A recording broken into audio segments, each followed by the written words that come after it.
Alhamdulillah, which has already set in for a week, and the dua of Nabi Sallallahu Alaihi Wasallam, which is the dua that we recite where we seek the blessings of the month of Rajab and Shaban as we look forward to this month of Ramadan, inshallah. Allah Ta'ala grant us the ability to take advantage of this beautiful month, the blessings of this month of Rajab, inshallah, as we await the glorious month of Ramadan, which is under 2 months away. And we are seeking inspiration once again on this day of Jummah, alhamdulillah. And we look forward to our honorable, our respected ulama to provide us with that inspiration with a nasiha. And this morning, alhamdulillah, we've got the pleasure of our respected Mufti Ismail Amod with us. Mufti Saab, assalamu alaikum wa rahmatullahi wa barakatuh. Jazakallah khairan so much for your time. وعليكم السلام ورحمة الله وبركاته. Yes, Mufti Saab, Bismillah ar-Rahman ar-Rahim. The platform is all yours as we look forward to the inspiration and the nasiha. آمين جزاك الله شكرا. نحمده ونصلي على رسوله الكريم أما بعد فقد قال الله تبارك وتعالى في القرآن المجيد والفرقان الحميد أعوذ بالله من الشيطان الرجيم بسم الله الرحمن الرحيم يا أيها الذين آمنوا قوا أنفسكم وأهليكم نارا وقال النبي صلى الله عليه وسلم خيركم من تعلم القرآن وعلمه وكما قال عليه الصلاة والسلام صدق الله العظيم وصدق رسوله النبي الحبيب الكريم. As we can see and we know, today is Friday, the 19th of January, and we know in KZN our schools, and maybe around the country also, our schools have started on the 17th of January, and many children are at school from grade 0, or they are new, going into different grades, and parents are all basically worried about getting the kids ready for school and sending them to schools and preparing them for this secular education. Basically, so you'll see parents have been doing a lot of homework, trying to choose the best schools for their kids, and generally trying to choose the best secular education that they can give their children in life, thinking that obviously that this secular education and this knowledge that the school can provide for them will now give their child a chance of success in this world. That if that child goes to school from grade 00 or 000, every year they are obviously making it more younger and more younger that the child has to leave the house. And the child stays in school up till matric and then finally gets 7 A's in the matric and finally goes on to university and gets some sort of degree from the university. Basically, our Muslim parents have been told, and they believe in this, that my child, if he gets this education from this school, he gets his secular education, then my child has a chance of success in this world. He can now earn some wealth. He can now live a so-called good life in this world. All that is there in its place, but unfortunately, as Muslims, we have now forgotten our priorities. We preparing our children and we're trying to give our children the best chance of success in this dunya by giving them the best so-called secular education. But what we have forgotten is that as we are trying to prepare our children for this dunya, we are not preparing our children for the akhirat. We are setting them up for so-called success in this world, and we are setting them up for failure in the akhirat. Unfortunately, as Muslims, we have now become short-sighted. We cannot see beyond this dunya. We have now made this dunya the all and the be-all. We have not realized that this dunya is the fishbowl and the akhirat is the ocean. Basically, if Nabi Sallallahu Alaihi Wasallam has given an example of the dunya compared to the akhirat, the short, transient, temporary world compared to the everlasting life of the akhirat, and he says that when you take your finger and you dip it into the ocean, and when you pull your finger out of that ocean, whatever little bit water that remains, a few droplets of water that remains on your finger after dipping it into the ocean, that is the likeness of the dunya compared to the akhirat. The dunya compared to the akhirat is just like 1 or 2 drops compared to the ocean. So we are preparing our kids. We are trying to put them into the best secular schools, give them the best secular education, but we are forgetting about the Islamic education and the Islamic upbringing. Your secular education that you are giving your child is not going to help the child in the akhirat. Allah does not need the secular degrees of this world. in the Akhirat. You don't need 7 A's to enter Jannah. You don't need the doctor's degree and the lawyer's degree and the accountant's degree to enter Jannah. Allah is not going to be asking for those things. Those are the degrees of the dunya, and the kafir also has those degrees. The kafir also has 7 A's in matric. He's also a doctor, lawyer, and accountant. He's went to those same schools that you have sent your kids to, but yet he will be a loser in the Akhirat. So as Muslim parents, whilst we are searching to give our children so-called success in this world, according to the definition of the kafir, according to the definition of the non-Muslim, success in this world is that you have to send your child to the best secular schools, and you have to give them the best secular degrees, and they have to get so many A's in matric. But what we are not teaching our children, and what we are not giving them the main A, is we're not giving them the main A of Allah, basically. We're not teaching our children what Allah and Nabi Sallallahu Alaihi Wasallam and the Sahaba.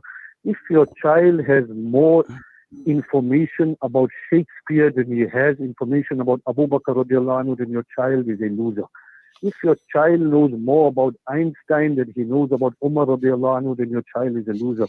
If your child knows about Darwin's theory of evolution, which means that we have all come from monkeys and apes, or we have basically, he knows about the Big Bang theory, these are all false and fake theories, absolute lies linked to Satanism and atheism that has been taught in these secular schools.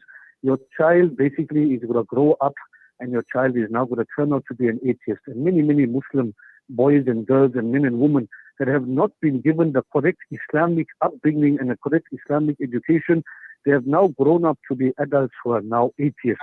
We see a few weeks ago, there was an alim that sent out a voice note, and he sent messages regarding Muslim youngsters, boys and girls, who he eyewitnessed these Muslim boys and girls, teenagers, on the New Year's morning coming off the beachfront totally drugged and drunk, intoxicated. And they were coming off the beachfront after so-called celebrating the New Year. They spent the entire night on the beach in drugs and alcohol and zina. They spent the night celebrating New Year. And then many Muslim parents started questioning, what is going wrong with our Muslim youngsters? Where have we failed? Where have we gone wrong? So we need to do a lot of introspection and ask ourselves that as we are paying that 100,000 rand a year, when we are putting our child into those best secular schools, we're paying 150 and 200,000 rand a year because no expense must be paid to give my child the best secular education so I can equip my child for the short temporary life of this world. What have we done with regards to that child's Islamic education and Islamic upbringing? Did we enroll that child in a madrasa? Did we take that child, and also how we did so much of homework in finding the best secular education schools to teach that child ABC, 1 plus 1, EN 2 3? Did we basically enroll our child in the best madrasa? Did we go around the entire area and try to equip the ulama of the area? Did we try to equip the uppers of the area? Did we try to give our child correct Islamic education, teach the child Quran Sharif, teach the child surahs and du'as, teach the child who is his creator, who created him? Did we give the child knowledge about Nabi Sallallahu Alaihi Wasallam, who is Nabi Sallallahu Alaihi Wasallam, who are the Sahaba, what's his purpose, what is his and her purpose of life in this world, what are the aqaid and the beliefs of a Muslim, what is akhlaq and hadith and tafsir? Or have we only told the child that he needs to learn math, science, geography, Afrikaans, and we haven't told the child about fiqh, aqaid, Islamic history, akhlaq and hadith? Unfortunately, as Muslims, we have failed, we have lost, and our priorities have been totally misplaced. We are running behind this dunya. We are chasing behind this dunya. We have become drunk and intoxicated in this dunya, and we have forgotten, we have become short-sighted. We cannot see beyond this dunya, that beyond this dunya, this short temporary life in this dunya is a everlasting life, is a permanent life of the akhirat, and we are not equipping and we are not educating our children.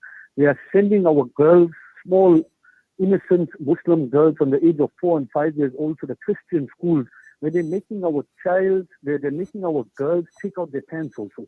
In that Christian school, the uniform in that Christian school is you have to wear the short skirt with no scarf and no pants. Our young, innocent Muslim girls from the age of 4 and 5 years old are going to these Christian schools with no pants on.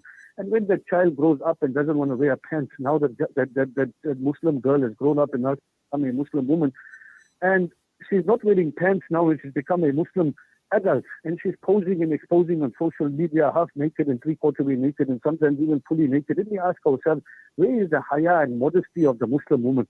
The haya and modesty of the Muslim woman was lost in those Christian schools. When you sent your daughters to that Christian school to get that secular education, and you took out the pants of your Muslim daughters also, and without their scarf, you destroyed the haya and modesty of the future generation of Muslim women. Those boys and girls that are going to those Christian schools are walking through the chapels in those Christian schools. Sometimes they're reading Bible verses to them. They have chaplains in those schools. And when that child grows up one day, that Muslim boy and girl grows up one day after coming out from that Christian school after 10 or 12 years to gain that secular education, and sometimes in that Muslim boy and girl's house, you will see at the time of Christmas, they will have Christmas trees inside the lounge also. And they sometimes, our Muslim girls are getting married to Christian women. Our boys are getting married to Christian women, and our Muslim girls will get married to Christian men and Jewish men, and because they haven't been given the correct Islamic education. We were too busy running to give them the secular degrees of this world, and we forgot the most important thing, and that is the knowledge of Allah and Nabi Sallallahu Alaihi Wasallam. Let us not make a mistake. This is the new year 2024. Let us not make the same mistakes that we have been making in the past. Let us understand what is our purpose of life. Our purpose of life, Allah sent us into this world, was to recognize Allah, was to worship Allah, was to become close to Allah, was to follow the laws of Allah and Nabi Sallallahu Alaihi Wasallam. Allah did not send us into this world to make money and to amass wealth and to gain the secular degrees of this world. If you want to get that, fine. But if you are amassing those degrees, and if you are sending your children into those schools at the expense of the Islamic knowledge, if you are waking your child up for school, but you are not waking your child up for Fajr Salah that morning, the child, Fajr Salah is going, but the child is waking up for school, then you have failed as a parent. You have not understood your priorities. Let us not fail our children. The children that Allah subhanahu wa ta'ala has given us, this is a great amanat and responsibility, and we'll be questioned about it in the day of Qiyamah. In conclusion, parents always ask that what is going to happen to my child after I die? Meaning after the parents die, what is going to happen to my child? I need to equip my child. What if I die tomorrow? My child needs to have some education to survive in this world, to be able to earn money. Fine, that is all day in its place. You can give your child an education. But the question that we really need to ask is, what is going to happen to my child once my child passes away? Once my child passes away, not when I pass away as a parent, what's going to happen to my child when my child passes away? Is that child going to go to Jannah, to Jahannam? Have I equipped that child? Have I given that child the correct Islamic knowledge and the correct Islamic upbringing? So we make dua to Allah subhanahu wa ta'ala. And Allah subhanahu wa ta'ala the correct understanding and gets our priorities right. Wa akhiru da'wana and alhamdulillahi rabbil alamin.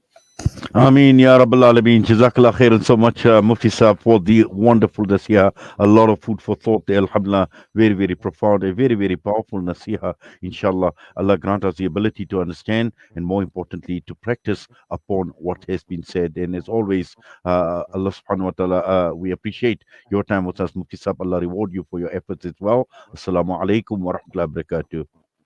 Assalamu wa rahmatullahi wa barakatuh. Mufti Ismail Amod with a very, very powerful message, alhamdulillah, this morning, right here on Jummah Inspirations on Salam Media. We are running a bit late with the news. Jedward is standing by after this.